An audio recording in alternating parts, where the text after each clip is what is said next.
আমার আল্লাহ রাব্বুল আলামিন সূরা আল আনামের মধ্যে তাবৎ পৃথিবীর মানুষকে বলছেন, দুনিয়ার মানুষ, তোমার জীবন যখন শেষ হয়ে যাবে, তুমি ভাবতেছো তোমার জীবন শেষ হয়ে গেছে মৃত্যুর দ্বারা, কিন্তু তোমার কোনো জীবনের শেষ নাই। এই জীবনটা শুরু হয়েছে আলমে আরওয়াহতে। এরপরে আল্লাহ মায়ের মাধ্যম দিয়ে দুনিয়াতে পাঠাইছেন। দুনিয়ার থেকে মানুষ বলে মানুষ মরে যায়, আসলে মরে যায় না। মানুষ মরা নামক বাহনে করে অনন্তকালীন এক জীবনের দিকে ছুটে যায়। এরপরে যাওয়ার পরে ওই মানুষটার জীবন হয় চিরস্থায়ী জান্নাত, নয়তো তার জন্য জাহান্নাম। জাহান্নামের মধ্যেও আল্লাহ বলেছেন সেখানে তোমার জন্য মৃত্যু নাই, জান্নাতের মধ্যে ঢুকলেও তোমার জন্য মৃত্যু নাই। সুতরাং যেই জীবনটা শুরু হয়েছে সেই আলমে আরওয়াহতে, ওই জীবনের কোনো শেষ নাই আর শেষ নাই। মৃত্যুর বাহন দিয়ে যখন পরকাল নামক জীবনে আল্লাহর সামনে দাঁড়াবে, আমার আল্লাহ রাব্বুল আলামিন বলছেন, আল্লাহর সামনে দাঁড়ানোর পরে কতগুলা মানুষ ওই দিন ওই বিচার দিবসে আল্লাহর সামনে কতগুলা আফসোস করতে শুরু করবে। এক শ্রেণীর ব্যাপারে আল্লাহ বলছেন, ওয়ালাউ তারা ইয উকিফু আলান নার, আপনি দেখতে পাবেন হে রাসূল, যখন তাদেরকে জাহান্নামের সামনে হাজির করে দেওয়া হয়েছে, উকিফু আলান নার, ওই মানুষগুলা জাহান্নামের সামনে দণ্ডায়মান হয়ে গেছে, জাহান্নামের সামনে দাঁড়িয়ে আছে। আল্লাহ বলছেন জাহান্নামের সামনে দাঁড়ানোর সাথে সাথে ফুতিহাত আবওয়াবুহা, জাহান্নাম যেন অপেক্ষা করতেছে কখন আমার সামনে আসবে। আসার সাথে সাথে অটোমেটিক দরজাগুলা খুলে যাবে। যেই না দরজা খুলে গেছে, এখন তো জাহান্নামে পড়েই যাবে ওই বান্দাগুলা। আমার আল্লাহ বলছেন জাহান্নামে ফেলার আগে ওই বান্দাদেরকে কেন এখন জাহান্নামে ফেলা হচ্ছে, কি কারণ তাদের ছিল, আমার আল্লাহ রাব্বুল আলামিন তাদের মুখ দিয়ে কারণগুলা বলায় নেবেন। আমার আল্লাহ বলছেন যেই না জাহান্নামের সামনে তারা দাঁড়াবে, এরপরে ওই মানুষগুলাই আল্লাহর কাছে ফরিয়াদ করতে শুরু করবে, কথা বলতে শুরু করবে। কি কথা? আল্লাহ বলছেন, ফাকালু ইয়া লাইতানা নুরাদ্দু ওয়া লা নুকাযযিবা বিআয়াতি রাব্বিনা, ওই সময় এই মানুষগুলা বলতে শুরু করবে, ফাকালু, সবাই সমস্বরে বলবে, ইয়া লাইতানা, হায় আমাদের আফসোস, হায় আমাদের আফসোস, আজকে আমাদের থেকে আফসোসকারী আর কেউ নাই। কেন তোমাদের আফসোস? কি জন্য আজকে আফসোস? জাহান্নামের সামনে দাঁড়ায় কেন আফসোস করিস বলতো? ওই মানুষগুলা বলতে শুরু করবে, নুরাদ্দু, আল্লাহ রে, আমাদের আফসোসের কারণ হচ্ছে এখন বুঝতে পারছে সত্যি সত্যি জাহান্নাম তো আছে, জাহান্নামের সামনে তো হাজির হয়েছে, জাহান্নামে তো এক্ষুনি আমাদেরকে ফেলে দেওয়া হবে, এখন আর অস্বীকার করার যেহেতু উপায় নাই। ইয়া লাইতানা নুরাদ্দু, আল্লাহ তোমার কাছে একটাই আফসোস আমাদের, যদি একটা বার তুমি আমাদেরকে দুনিয়ায় ফেরত পাঠাতে। আমার আল্লাহ রাব্বুল আলামিন তাদের মুখ দিয়ে শুনতে চান, দুনিয়ায় যদি আবার ফেরত যাস, কেন ফেরত যেতে চাস? দুনিয়ায় এবার আসছিলি, দুনিয়ায় কি গেলে আবার আসতে হবে না নাকি? কেন ফেরত যেতে চাস দুনিয়ায়? ওই বান্দারা তখন আল্লাহর কাছে বলতে শুরু করবে, দুনিয়ায় ফেরত যাওয়ার কারণ আছে রব্বুল আলামিন, এমনি এমনি দুনিয়ায় যেতে চাই না, দুনিয়ায় যাওয়ার কারণ আছে আমাদের। কি কারণ? আল্লাহ বলছেন, তারা বলবে, ওয়ালা নুকাযযিবা বিআয়াতি রাব্বিনা, আয় রব্বুল আলামিন, একটা বার যদি তুমি আমাদেরকে দুনিয়ায় আবার ফেরত পাঠায় দিতে, আমরা ওয়াদা করতেছি তোমার কাছে, ওয়ালা নুকাযযিবা বিআয়াতি রাব্বিনা, এবার দুনিয়ায় গেলে তোমার এই কোরআনের একটা আয়াতকেও আমরা অস্বীকার করে আসতাম না, এবার তোমার সব আয়াতগুলাকে মানতাম। ওয়া নাকুনা মিনাল মুমিনিন, আল্লাহ বলছেন, আর রব্বুল আলামিন, আমরা তোমার প্রকৃত ঈমানদার, প্রকৃত মুমিন হয়ে তবে আবার ফেরত আসতাম। জিজ্ঞাসা করে বলেন তো, ওই দিন আল্লাহর কাছে যাওয়ার পরে যতই আপনি বলেন দুনিয়ায় যদি একবার ফেরত যাওয়া যায়, তো বলেন তো আল্লাহর কাছে কি এই আবেদন গৃহীত হবে? তাহলে তারা কেন ফেরত আসতে চায়? এক নম্বর হচ্ছে, ওয়ালা নুকাযযিবা বিআয়াতি রাব্বিনা,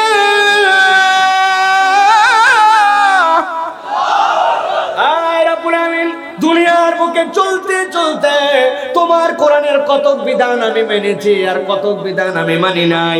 তখন অনেকেই বুঝাইছিল সব মানা লাগবে রে বান্দা, আমিও তখন বুঝাইছিলাম কিছু না মানলেও চলে। তো কি যদি এই কোরআনুল কারীমের পুরোটা একজন বিশ্বাস করে একদম শুরু থেকে শেষ পর্যন্ত কোনো কিছুই বাদ দেয় না, তাহলে সে কত পার্সেন্ট মুসলমান?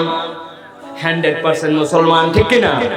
আরেকজন লোক পুরাটা পারে না, অর্ধেক বিশ্বাস করে, এই অর্ধেক সুবহানাল্লাযী আসরা বিআবদিহি থেকে মানে আর বাকিটা মানে না, অতএব সে হচ্ছে 50% মুসলমান, ঠিক কিনা? ঠিক। আরেকজন 20% বিশ্বাস করে, তাহলে সে হচ্ছে 20% মুসলমান, তাই তো? ভালো করে বুঝেন মুসলমান, একটা ইসলামের টার্ম হচ্ছে এই কোরআনুল কারীমের মধ্যে যা আছে পুরোটা যদি আপনি বিশ্বাস করেন আপনি 100% মুসলমান।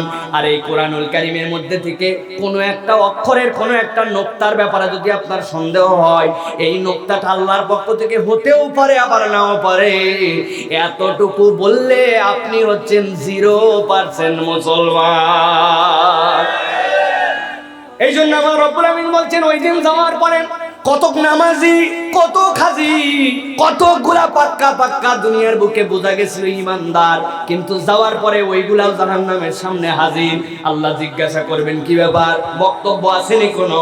বলবে আল্লাহ ওয়ালা নুকাযযিবা বিআয়াতি রাব্বিনা। আরে হাজী সাহেব, তুই আবার কেমন করে কোরআনের আয়াত অস্বীকার করছিলি?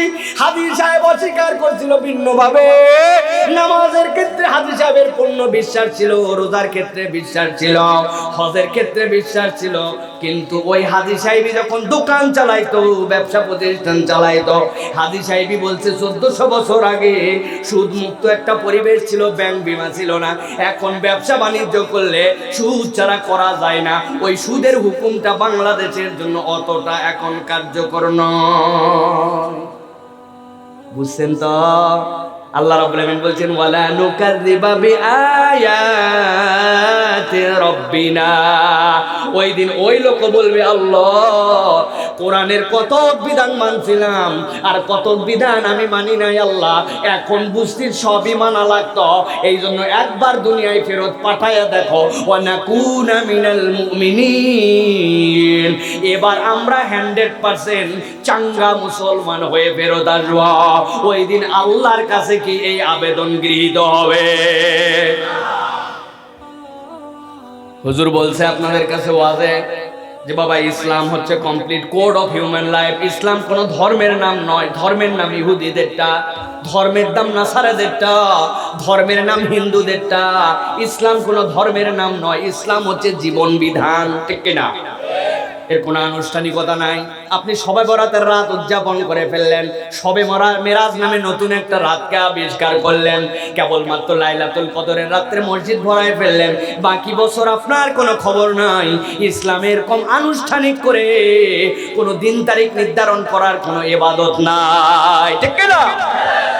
আপনাকে ইসলাম মানতে হলে আপনার টপ টু বটম সব জায়গায় আপনাকে মানতে হবে। হুজুর ওয়াজ করে গেছিলাম, বাবা দুনিয়ার বুকে যত ধরনের দণ্ডবিধি থাক, যত ধরনের আইন কানুন থাক না কেন, আমার আল্লাহ কোরআনের মধ্যে একটা দণ্ডবিধি দিয়েছেন কিনা? চোর যদি চুরি করে কোরআনে তার জন্য শাস্তির বিধান আছে কিনা? কেউ যদি ধর্ষণ করে ধর্ষণের শাস্তি আছে কিনা? যদি কেউ বিবাহিত হয়ে জেনা করে বিবাহিতর জেনা ব্যভিচারের শাস্তি আছে কিনা?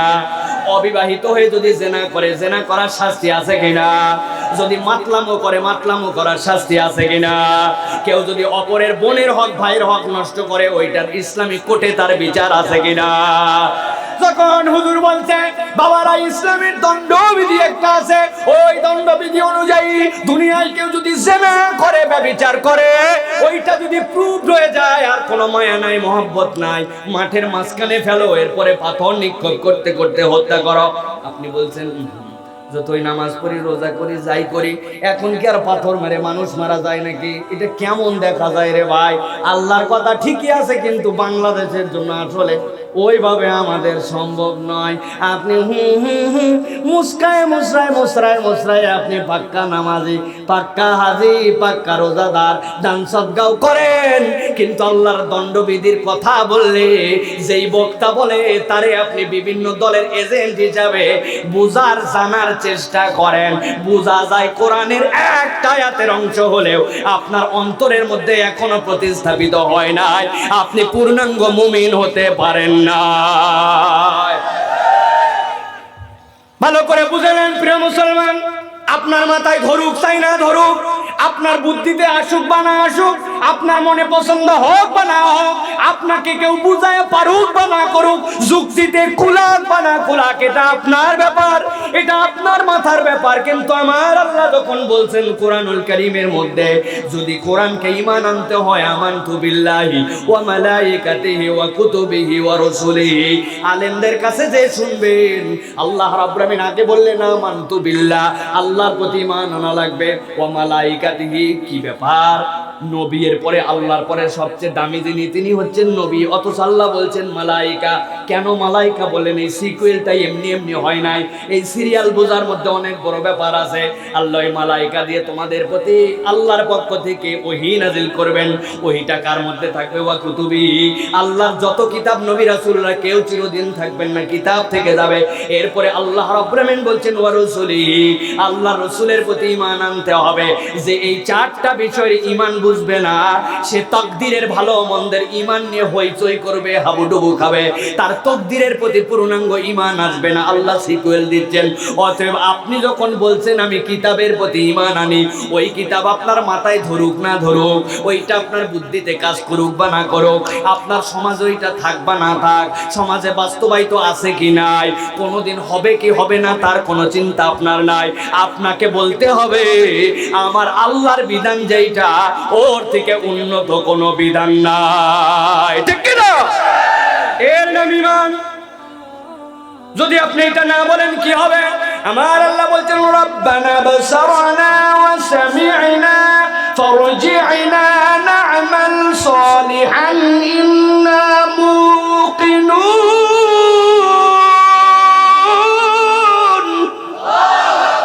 আমার আল্লাহ বলছেন ওই দিন আল্লাহর সামনে যখন দাঁড়ায় যাবে, দাঁড়ায় যাওয়ার পরে বলতে শুরু করবে রব্বানা বাসারনা ওয়া সামি'না, আয় আল্লাহ যা যা শুনছিলাম ওইখানে কিছু বিশ্বাস করার মতো হয়েছিল, কিছুটা ঈমান পোক্ত হয়েছিল না, কিন্তু রব্বুল আলামিন আজকে যা দেখানো দেখায় দিছো আমারে, আর যা শোনানো শোনায় দিছো, আজকে বুঝে ফেলছি একটাও তো মিথ্যা কথা ছিল না।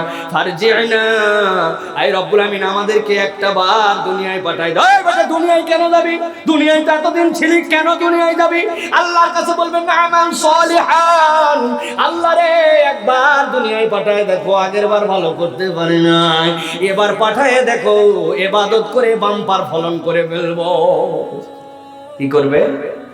বাম্পার করে ফেলবে। না আমাল সলিহান ইন্না মুকিনুন, আমরা এক একজন মজবুত ইমানদার হয়ে আসবে। আল্লাহ বলবেন আল আন, এখন আর কোনো সুযোগ নাই। কবে হবে এই ঘটনা? কিয়ামতের ওই কঠিন ময়দানে। কবে সেই কিয়ামত আমরা জানি না, কিন্তু আল্লাহ যে রহমান, ওই দিনটা মনে হচ্ছে আমাদের সামনে হাজির করে দিয়েছেন রব্বুল আলামিন। বান্দা সতর্ক হও। তাহলে প্রথম আয়াতে কারিমার আলোকে আমাদের সতর্ক হওয়ার বিষয় হচ্ছে দুইটা। বুঝে না বুঝে এমন কোনো কথাবার্তা, আচরণ, সমর্থন, এমন কোনো বক্তব্যের সাথে আমরা যেন হ্যাঁ হো না বলি যেটাতে আল্লাহর আয়াতকে অস্বীকার করা হতে পারে, ঠিক কিনা? সারা দুনিয়ার সব আলেম একদিকে, আপনি বিভিন্ন দল, পার্টি, মত, আইডিওলজি বিশ্বাস করার কারণে মন চায় বুঝেই ফেলছিলাম মনে হয় কথাটা ঠিক, কিন্তু যেহেতু এই দলের সাথে আমি আছি, এই এলাকার সাথে আছি, এই সংগঠনের সাথে আছি, এই জন্য আমার বোন চাইলেও আমি বলতে পারি না, বরং ওরা যেটা বলে দুনিয়ার সব আলেম একদিক হলেও আমার ওই দিকে হো ধরা লাগে। এই হো ধরাই কিন্তু আপনার ঈমান হারা হওয়া লাগতে পারে। আমার আল্লাহ রাব্বুল আলামিন বলছেন এবার দ্বিতীয় আয়াতে কারিমার মধ্যে ভালো করে বুঝো, দুনিয়ার মানুষ রব্বুল আলামিন বলছেন ওই দিন কিয়ামতের দিবসে, পরকাল যেদিন হবে, আমি রহমান হিসেবে তোদেরকে আরেকটা বিষয় জানায় রাখি। ওই দিন বিরাট বড় তোদের জন্য একটা কঠিন পরিস্থিতি হতে পারে, কঠিন আফসোস তোদের জন্য হয়ে যেতে পারে। কি জন্য আফসোস হবে খেয়াল করেন। আল্লাহর সামনে যখন আমলনামাগুলা হাজির করা হবে, আল্লাহর সামনে ফেরেশতারা এক শ্রেণীকে হাজির করে দিবে। হাজির করার পরে বলবে, আল্লাহ এদের আমলনামার মধ্যে তিনটা জিনিস নাই, আর একটা জিনিস রব্বুল আলামিন এদের আমলনামার মধ্যে আছে। কয়টা জিনিস নাই বলেন? আই রব্বুল আলামিন এদের আমলনামার মধ্যে শিরিক নাই, এদের আমলনামার মধ্যে কুফর নাই, এদের আমলনামার মধ্যে জুলুম নাই। আছে কি? আছে আল্লাহ সওয়াবও আছে, আবার গুনাহও আছে। নাই হচ্ছে কুফর, নাই হচ্ছে শিরিক, নাই হচ্ছে জুলুম, বান্দার হক নষ্ট করা নাই, জুলুমের মধ্যে এগুলো সব আছে। আছে কি আমার বান্দার আমলনামায়? রব্বুল আমিন তোমার বান্দার আমলনামার মধ্যে নামাজ পড়ার চেষ্টা আছে, আবার কিছু গাফিলতিও আছে, তওবা আছে, ক্ষমা চাওয়ার মানসিকতা আছে, তোমার রাস্তায় চলার মানসিকতা আছে, আবার মাঝে মাঝে একটু ভুলও করছে। আল্লাহ বলবেন আমার বান্দাকে আমার কাছে পাঠাই দাও, যাদের আমলনামার মধ্যে তিনটা জিনিস নাই, আল্লাহর সামনে হাজির। ও আমার বান্দা, এই গুনাহ করছিলি নাকি? এই গুনাহ করছিলি? করছিলাম। মাথা নিচু করে আল্লাহ জিজ্ঞাসা করবেন, আর শুধু হ্যাঁ হ্যাঁ সে বলে যাবে। আমার আল্লাহ বান্দাদের জন্য বলবেন, দুনিয়ার মানুষ আমি কেবল রহমান নই, আল্লাহ আমার নিজের নাম হিসাবে রব্বুল আমিন নিজের আরেকটা পরিচয় রেখেছেন, সাত্তারুল উয়ুব। আমি বান্দা তোর দোষ ত্রুটিগুলাকে দুনিয়ার বুকে ইচ্ছে করলে প্রকাশ করে দিতে পারতাম। স্টেজে ওয়াজ করা তো দূরের কথা, চোখের গুনাহ, কানের গুনাহ, অন্তরের কল্পনের গুনাহ যদি 1 ঘন্টারটা জানা হয়, তাইলে থুতু দেওয়ার জন্য অনেকের মুখের দিকে ফিরতো না, ঠিক না? সেই রব্বুল আমিন বলছেন, রব্বুল আমিন সাত্তারুল উয়ুব, তোর দোষগুলাকে গোপন করে রাখছিলাম, আজকে বান্দা তোর করে মাফ করে দিলাম। যা বান্দা তুই এখন জান্নাতের রাস্তা ধর। সুবহানাল্লাহ। আরেক শ্রেণীকে ডাকা হবে রব্বুল আমিন, এদের আমলনামার মধ্যে 2টা জিনিস নাই, আবার 2টা জিনিস আছে। আগেরটাই 3টা জিনিস নাই, এদের 2টা জিনিস নাই, আর 2টা জিনিস আছে। কি নাই? শিরিক নাই। কি নাই? এদের সাথে কুফর নাই। কি আছে? আল্লাহ জুলুম আছে, বান্দার হক নষ্ট করছে, আল্লাহ অপরাধ করছে, আল্লাহ আর কিছু সওয়াব আছে, ঈমান আছে। আমার আল্লাহ রাব্বুল আমিন ওই বান্দাদের জন্য বলবেন, ও ফেরেশতারা ওই বান্দাকে ওয়েটিং লিস্টের মধ্যে রাখো, অপেক্ষা করাও, বান্দার বিচার হবে, বান্দার হিসাব নেওয়া হবে। বোনের সম্পদ দেয় নাই, পিতা হিসাবে, নামাজি হিসাবে, ছেলে আর মেয়ের মধ্যে ইনসাফ করে যায় নাই, রাস্তার কাজ পাইছিল, যে পরিমাণ মুনাফা করার সরকারি ঘোষণা, ওর বাইরে এমন ফাঁকি দেওয়া দিয়েছে, যেই রাস্তা 4 বছর যাওয়ার কথা সেই রাস্তায় 1 বছরও যায় নাই, জনগণের সকলের টাকা খাইছিল, ওরে দাঁড় করাও, দেওয়ার কথা ছিল, রড দিছে ভিতরে কাঁচা বাঁশ। সবাই দাঁড়ায় দাও, সিরিয়ালে দাঁড়াও। ও আওয়ামী লীগ নাই, বিএনপি নাই, জামাত নাই, হুজুর নাই, কেউ নাই, যেই দোষ করছে সবগুলারে সিরিয়াল। আল্লাহ বলবেন অপেক্ষা করো, 2টা জিনিস নাই, 2টা জিনিস আছে। আছে কি? ঈমান আছে, তার সাথে সাথে জুলুম, বান্দার হক নষ্ট করার গুনাহ আছে। আমলনামার মধ্যে নাই কি? কুফর নাই। আমলনামার মধ্যে নাই কি? শিরিক নাই। বান্দার বিচার হবে, এতদিনের জন্য পানিশমেন্ট দিয়ে দাও, পানিশমেন্টের পরে ঈমান যেহেতু আছে আবার এখানে ফেরত আসবে, তবে আযাব ভোগ করা লাগবে তার জন্য। এরপরে আল্লাহর নবী বলতেছেন, এমন সময় তৃতীয় একটা দল আল্লাহর সামনে, আল্লাহ নবী বলছেন, ইন্নাল্লাহা লা ইয়ানজুরু ইলাইহিম, আমার আল্লাহ তাদের দিকে ফিরেও তাকাবেন না, ওই মানুষগুলোর দিকে ঘুরেও তাকাবেন না, জিজ্ঞাসা করবেন না কি আছে কি নাই।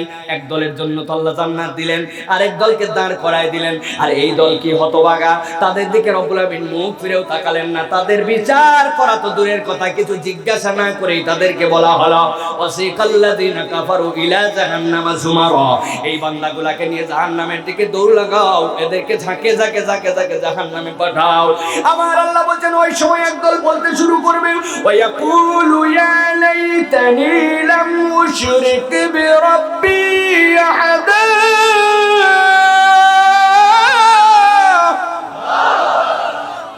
আল্লাহর কাছে ওই বান্দাগুলা বলতে শুরু করবে, রব্বুল আমিন কত মানুষই তো তোমার সামনে দাঁড়াইলো, কাউরে না কাউরে তুমি মাফ করে দিলে আল্লাহ, কাউরে কাউরে পানিশমেন্ট দিয়ে আবার জানাইলে, তোদের জন্যই একদিন মাফ হবে। কিন্তু রব, আমাদের এমন গুনাহ, আমাদের এমন অপরাধ, আজকে তুমি আমাদের দিকে ফিরেও তাকালে না, আমাদের দিকে মুখ তুললে না। আল্লাহ রাব্বুল আমিন বলতেছেন, ওই বান্দা হবে তারা যারা দুনিয়ার বুকে সব অপরাধের সাথে সাথে আল্লাহর সাথে শরীক করে আসছিল, আল্লাহর সাথে শিরিক স্থাপন করে আসছে। আমার আল্লাহ তাদের দিকে তাকানো তো দূরের কথা, তাদের বিচারের জন্য আল্লাহ তাদেরকে ডাকবেন না। নাউজুবিল্লাহ। তাহলে সবচেয়ে বেশি যেটার থেকে বেঁচে থাকতে হবে সেটা হচ্ছে শিরক, ঠিক কি না? শিরক এমন এক অপরাধ, এমন এক গুনাহ যেটা কোনো ক্ষেত্রে কোনো ভাবে মাপ নাই। শিরকের গুনার মাপ আল্লাহর কাছে বলবেন, আল্লাহ আমি তো বুঝতাম না, আমাদের এলাকায় একটা হুজুর ছিল, ওই হুজুর, ওই পীর সাহেব, ওই আকাবের সাহেব আমারে আল্লাহ ভুল করায়, শিরক করছে, আমি চাই নাই কিন্তু আমারে তারপরেও করাইছে, আল্লাহ মাফ করে দিবে।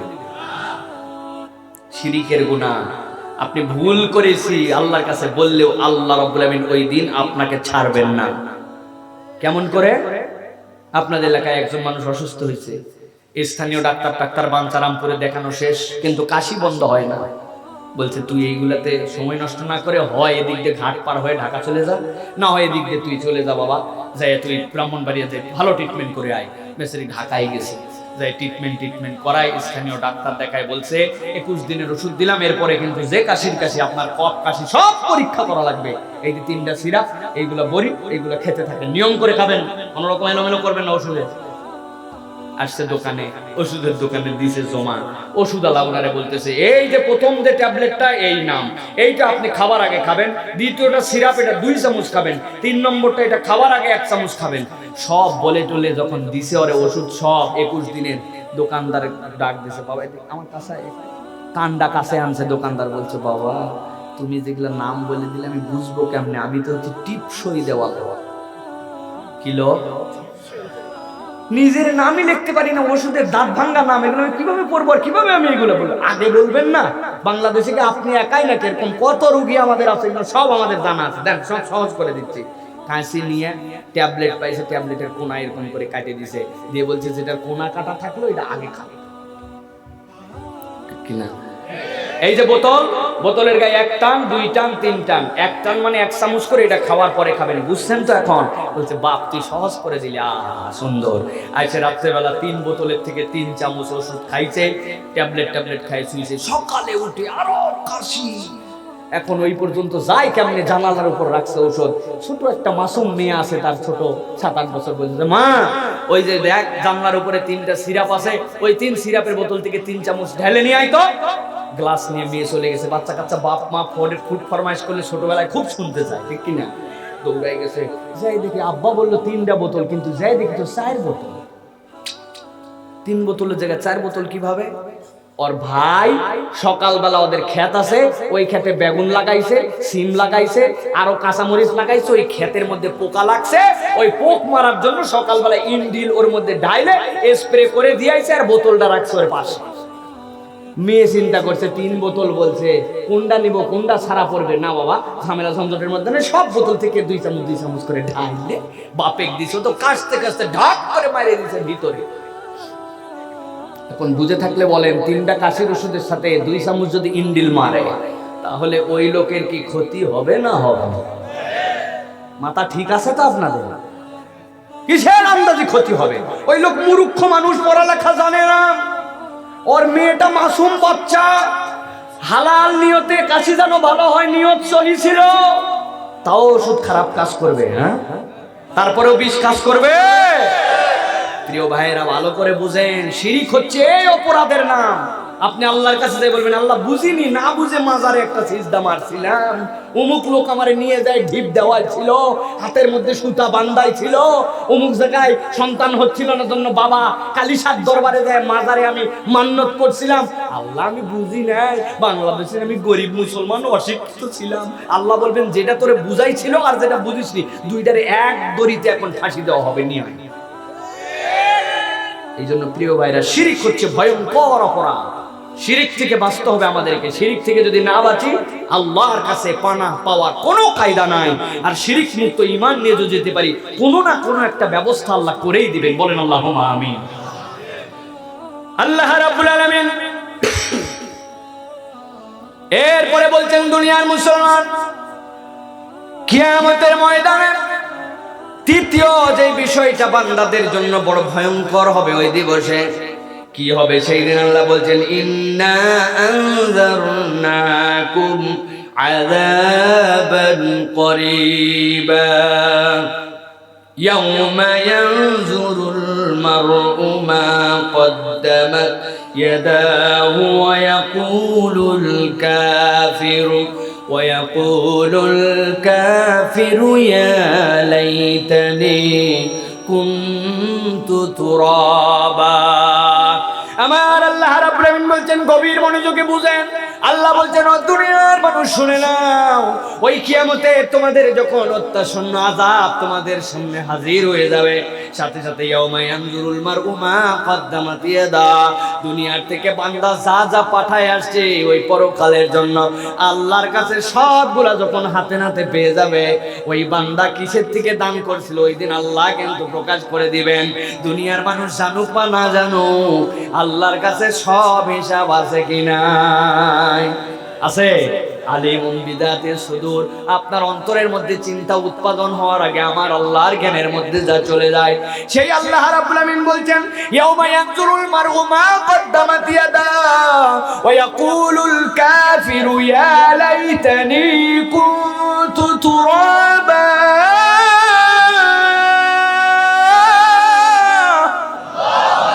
ও দুনিয়ার মানুষ, ওই দিন যারা আল্লাহর সাথে প্রকাশ্য কুফরি করে গেছে, আল্লাহকে যারা মেনে যায় নাই, রব্বুল আমিন বলছেন আল্লাহর সামনে হাজির হয়ে যেই না আমল নামা পেয়ে গেছে, আমল নামা পেয়ে এখন বুঝে ফেলছে আমার পরিণতিটা কি, বিচার ফাইসালা করা লাগে নাই, নিজের আমল নামা দেখেই বুঝে ফেলছে যাব কোথায়। আমরা অনেক সময় অনেক কিছু আন্দাজ করে অগ্রিম বুঝে ফেলাই, রেজাল্ট কি হবে আগে জানা যায়, যায় কিনা? ভোটের কথা বলতেছি না, এটা ভোটেরটা তো অটোমেটিক এটা জানাই যায়, সেটা ভিন্ন কথা, কিন্তু আমাদের কিছু কিছু বিষয় আছে অন্যান্য, এইগুলাও জানি। যেমন ধরেন আপনারা ক্রিকেট খেলা দেখেন না ভাই? দেখেন তো আপনারা, এক দল করছে 350 রান, আরেক দল 25 ওভার, টার্গেট 351, ওরা 25 ওভারে 7 উইকেটে 121। কি মনে হয়? হ্যাঁ, আপনি বলবেন এই খেলা দেখার আর কাম নাই ভাই, বুঝা লাইছে এরা কমসে কম 100 রানে হারবে, ঠিক কি না? এখন পাশের একজন বলছে তুই বেশি বুঝিস নাকি গাদা, রান না করো উইকেট যাক, কিন্তু হাতে আরো 25 ওভার আছে, তুই কসু বুঝিস খেলা, তুই দেখ, ঠিক কি না? ইয়াউমা ইয়ানজুরুল মার'উ মা কদ্দামাত ইয়াদা, বান্দার হাতে যখন আমল নামা চলে আসবে, বান্দা বুঝে ফেলবে আমি আল্লাহ এখন সামনে আমার কি ভয়াবহ পরিণতি। সাথে সাথে এই বান্দারা বলতে শুরু করবে, ইয়া লাইতানি কুনতু তুরাবা। আয় রব্বুল আমিন, আমাদেরকে আজকে তুমি যদি মাটি বানায় দিতে, তুমি যদি আমাদেরকে মাটি করে দিতে বড় বেশি ভালো হতো।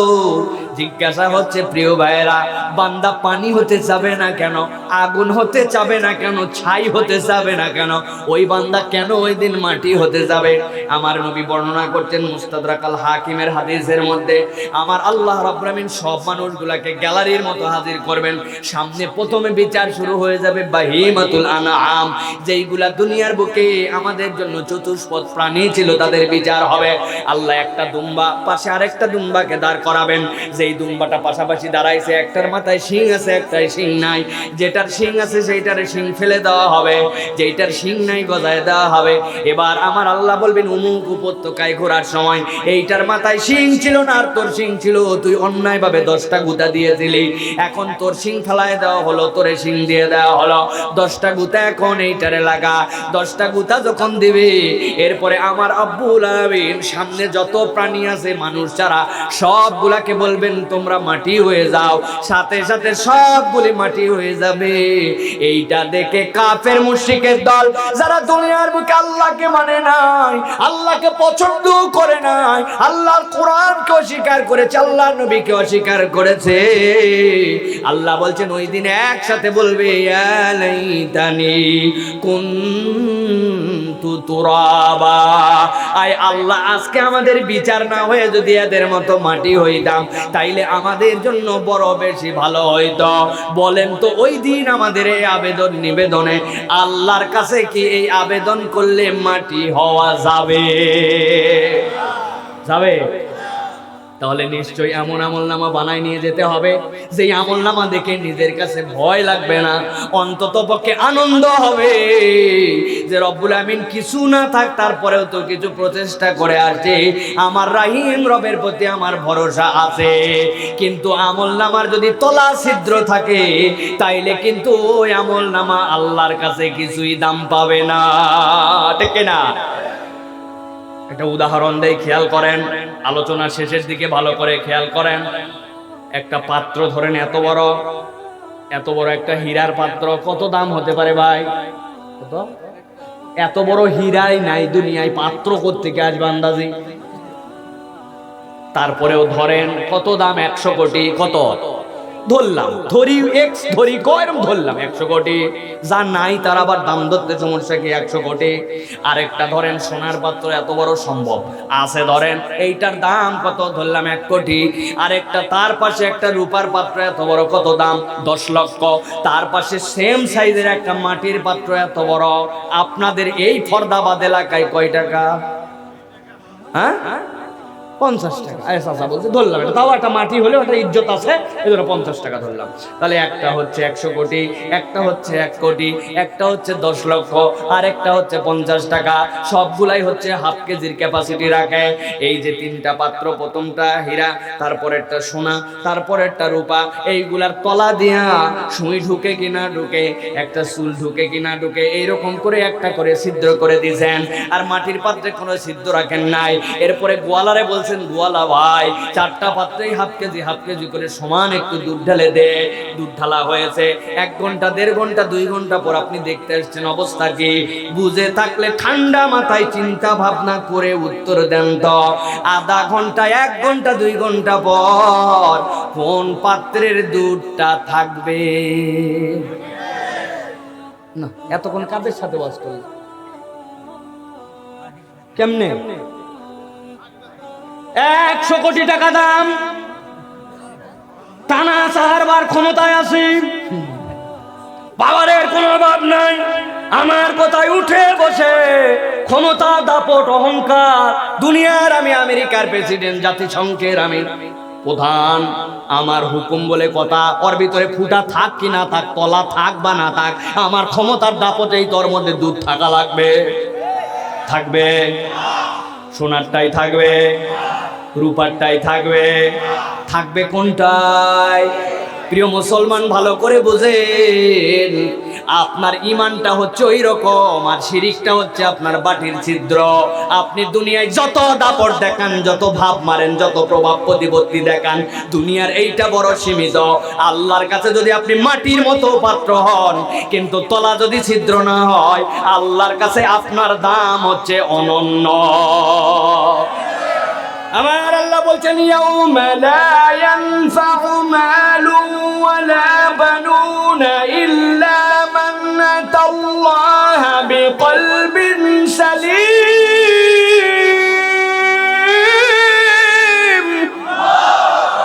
ও দুনিয়ার মানুষ, তোমার কত ক্ষমতা, কত দাপট আর কত বাহাদুরি, দুনিয়ার বুকে তোমার কত দাম্ভিকতা, দুনিয়ার বুকে তোমার কথাই ততস্থ, ভয়ে মানুষ তোমার সাথে কথা বলে না, কি পাওয়ারের পাওয়ার। কিন্তু বান্দা জেনে রাখো, ইয়াউমা লা ইয়ানফাউ মালুন ওয়ালা বানুন, ওই দিন তোমার জনশক্তি, জনপ্রিয়তা, আর ওই দিন তোমার এই সম্পদ একটা আল্লাহর কাছে মূল্য দিবে না, ইল্লা মান আতাল্লাহা বিকলবিন সালিম। তুমি যদি তোমার অন্তরকে মুসলমান বানায়া আল্লাহর কাছে আসতে পারো, ওইটাই আল্লাহর কাছে দামি হবে।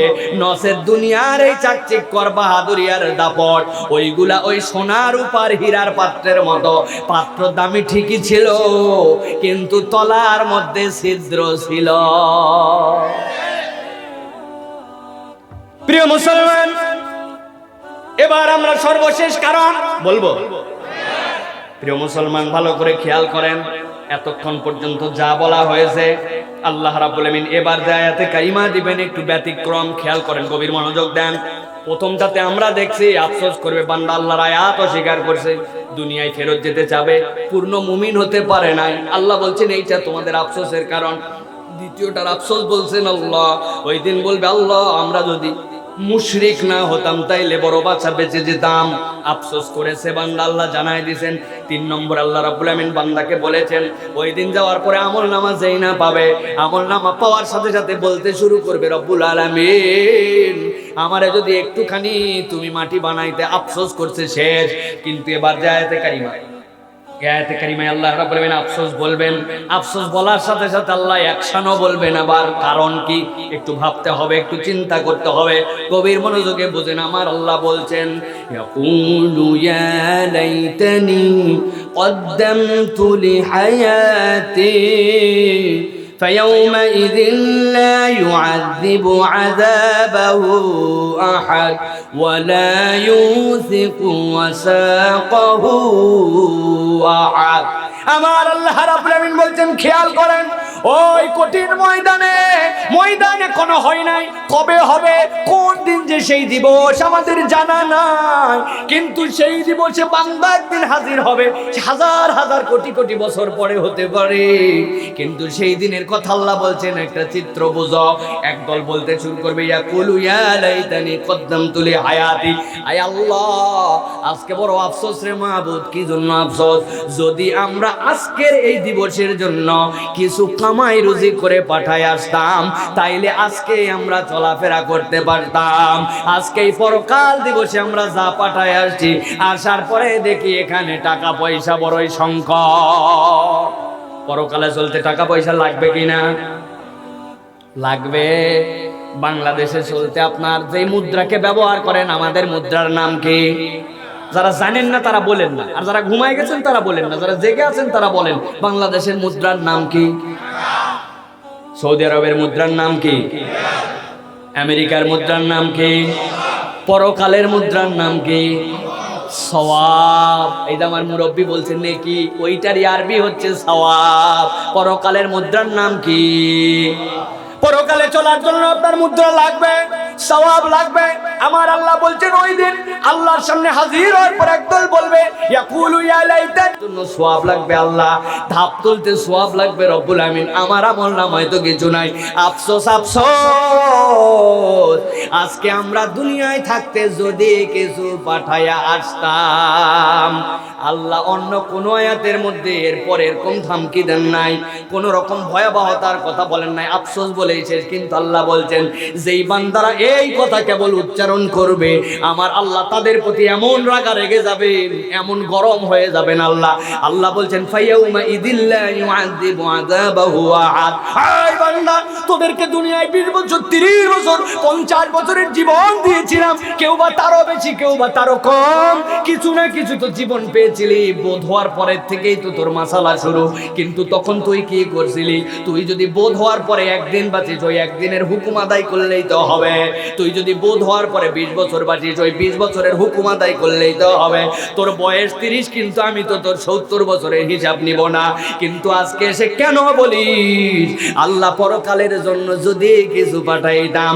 আমার আল্লাহ বলছেন, ফায়াউমা ইদিল্লা ইউআযিবু আযাবাহু আহাদ। আল্লাহ হুমকি দিয়ে বলতেছেন, বান্দা জেনে নে, ওই দিন যারা এই কথা বলবে, আমি আল্লাহ ঘোষণা দিলাম, আমার থেকে যন্ত্রণাদায়ক শাস্তি দেওয়ার ক্ষমতা কেউ রাখে না। আল্লাহু আকবার। দুনিয়ার বুকেও যদি আপনার ব্যালেন্স না থাকে, আপনি আটকায় যাবেন। আটকাবেন কেন? মুরব্বীরা ঠিক বলেন না, বুঝে ঠিক বলবেন। যুবকেরা বুঝবে। আগে ব্যাংকে টাকা জমা দিতে যেতে হতো, টাকা তুলতেও যেতে হতো। এখন ব্যাংকে টাকা জমা দেওয়ার জন্য যাওয়া লাগলেও তুলতে আর যাওয়া লাগে না বললেই চলে। কোথায় যাওয়া লাগে? পকেটের মধ্যে এটিএম বুথ আছে, এটিএম কার্ড আছে। বাঞ্চারামপুর চলে যায়, কাঁচের ঘরের মধ্যে ঢুকে গেল। ঢুকে যাওয়ার পরে কার্ড ঢুকাবে আর টাকা তুলবে, ঠিক কিনা? মোবাইল প্যাকেটে ব্যালেন্স চেক করে দেখছে কত টাকা আছে ব্যাংকে, 2500 যাই। টাকা তুলতে গেছে, ঘরের মধ্যে বিসমিল্লাহ বলে ঢুকছে, কার্ডটা ঢুকাই দিয়েছে মেশিনের মধ্যে। সাথে সাথে লেখা উঠছে, ইনসার্ট ইউর পাসওয়ার্ড।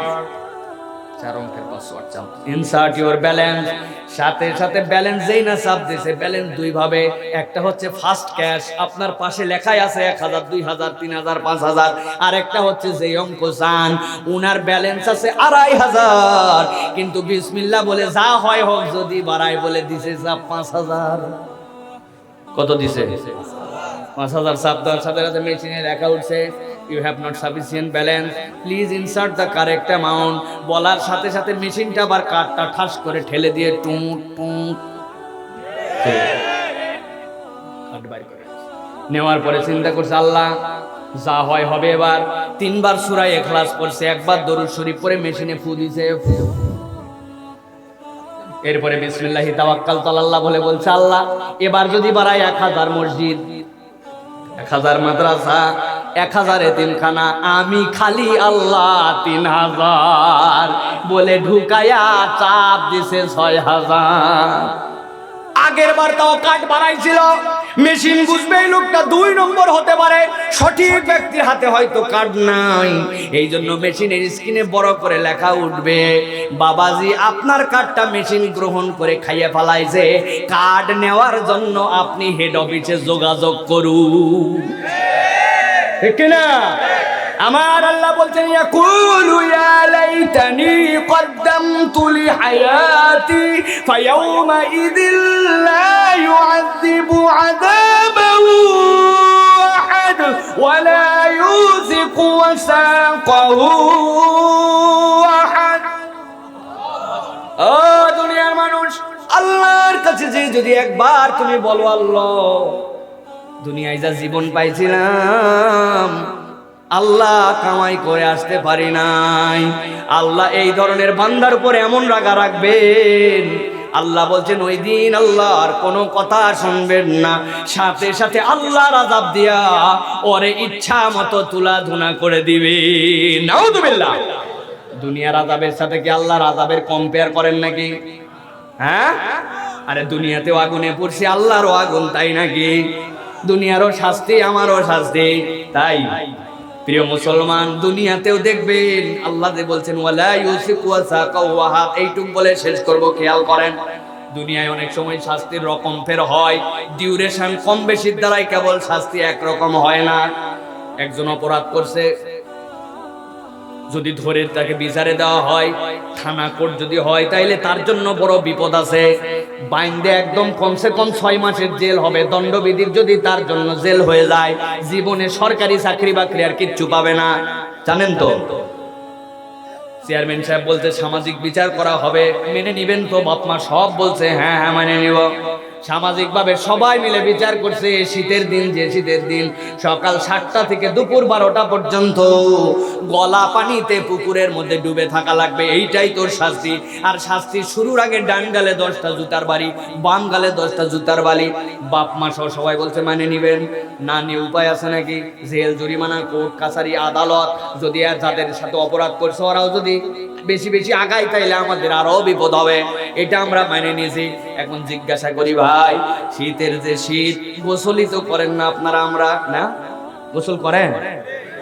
বাবা, আমাদের এক বন্ধু ছিল শীতকালে প্রত্যেক দিন গোসল করতো, কিন্তু সিস্টেম ভিন্ন ছিল, যেই শুক্রবার করে পরের শনিবার, তারপরের রবিবার।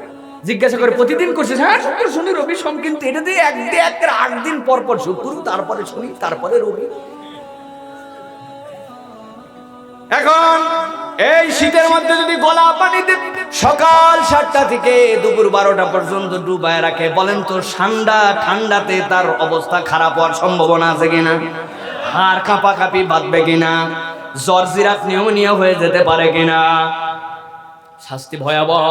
বন্ধু বান্ধব যেগুলো আছে সাথে সাথে দৌড়াদৌড়ি শুরু করছে, কেমনে শাস্তি কমানো যায়, কেমনে কি করা যায়, অনেক চেষ্টা তদবির করে টোরে দোস্তের কাছে দৌড়ায় আসে, বলছে দোস্ত রে বুদ্ধি একটা পাইছি, সবার সাথে কথা বলে ম্যানেজ করে ফেলছি, তোর শাস্তি আর 4 ঘন্টা নাই, মাত্র এখন 20 মিনিট। আয় দোস্ত আয়, বন্ধু মরেই গেলাম তোরে ভাই, 4 ঘন্টা থাকলে মরেই যেতাম, তোরাই বাঁচালি। কয় দোস্ত একটু খালি শোন। কি কই ওটা ছিল 4 ঘন্টা, এখন 20 মিনিট, কিন্তু একটু সিস্টেমটা বদল হয়েছে। কি বদল? কই 4 ঘন্টা ছিল গলা পর্যন্ত ডুবায় থাকা, এখন ওনারা রাজি হয়েছে মাত্র 20 মিনিট। তবে সিস্টেম হচ্ছে তোরা উল্টায় দিবে, তোর পা উপর দিকে, খালি কাল্লাটা পানির নিচে 20 মিনিট। রাজি? আরে উপরে কম্বল পেঁচায় দিব, সুন্দর করে প্রয়োজনে শর্ট জড়াই দিবে, তোর কোনোই ঠান্ডা লাগবে না। মাথায় তো এইটুকু খালি পানির মধ্যে 20 মিনিট দিলে কি হবে? খুব ওরে বন্ধুর বন্ধু, তোমরা এই বুদ্ধি আমার কাছে নিয়ে আইছ, যাইয়ে জানা সকাল 7টা তো সন্ধ্যা 7টা, রাজি? ঠিক কিনা? ওয়ালা ইউসিকু ওয়াসাকাহু আহাদ। আল্লাহর আযাবকে ভয় করেন। যখন আমার আল্লাহ বলেন আমার মতো পারতে কেউ পারে না, আমার মতো শাস্তি দিতে কেউ পারবে না, আল্লাহর এইটা বলা লাগে না, কিন্তু আল্লাহ হুমকি দিয়ে বলতেছেন, বান্দা দুনিয়ার থেকে আমার কাছে আসার পরে যদি বলিস ইয়াকুলু ইয়া লাইতানি কদ্দামতু লি হায়াতি, দুনিয়ার জন্য যদি দুনিয়ার থেকে পরকালের জন্য কিছু কামাই করে আসতে পারতাম, আল্লাহ এই কথা বলনেওয়ালা বান্দাদেরকে একটাও ছাড় দিবেন না। এই জন্য দুনিয়ার থেকে আল্লাহমুখী হয়ে আজকে থেকেই আল্লাহর জন্য চলার শপথ নিয়ে আল্লাহর জন্য কাজ করার দরকার আছে কিনা? রাজি আছেন? দেখি টান করে হাত তোলেন। যারা ঘুমান নাই তারা হাত তোলেন, আর যারা ঘুমাই গেছেন তারা যেন হাত তুলেন না ভাই। টান টান করে তোলেন, টান টান করে, দুই হাত তোলেন। শক্ত করেন তো, শক্ত করেন হাতটা। শক্ত হইছে? ওই চাচা হাত তোলে নাই কেন? কি হয়েছে চাচার হাতে? তোলেন, শক্ত করেন। তুলছেন সবাই? হাতটা একটু নাড়া দেন জোরে জোরে। দিছেন? এবার একটু গলাটা খাকাত দেন। এবার একটা ফাটাফাটি তাকবীর দিয়ে মাহফিল শেষ হবে ইনশাল্লাহ। পারবেন তো ইনশাল্লাহ? দেখে একটা জোরে সোরে হিম্মত করে তাকবীর দেন তো। লিল্লাহে তাকবীর। হয় না? লিল্লাহে তাকবীর, লিল্লাহে তাকবীর।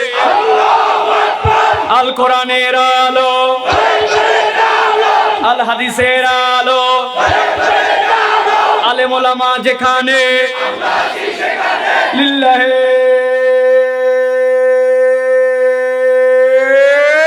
তাকবীর। আলহামদুলিল্লাহ। আল্লাহ আমাদেরকে কবুল করুন, আল্লাহুম্মা আমিন। প্রিয় যুবকেরা, প্রিয় মুরব্বীরা, প্রিয় আমার বাবাজিরা, আল্লাহ রাব্বুল আমিনের কৃতজ্ঞ বান্দা হওয়ার জন্য প্রত্যেকে একটু ভাবতে হবে। শুধু ওয়াজ শুনলাম, ঠিক বললাম, বেঠিক বললাম, এটাই নয়।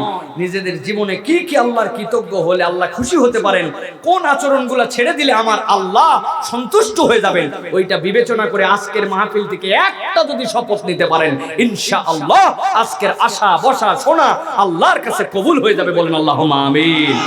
وآخر دعوانا الحمد لله رب العالمين وما علينا إلا البلاغ سبحانك اللهم بحمدك أشهد أن لا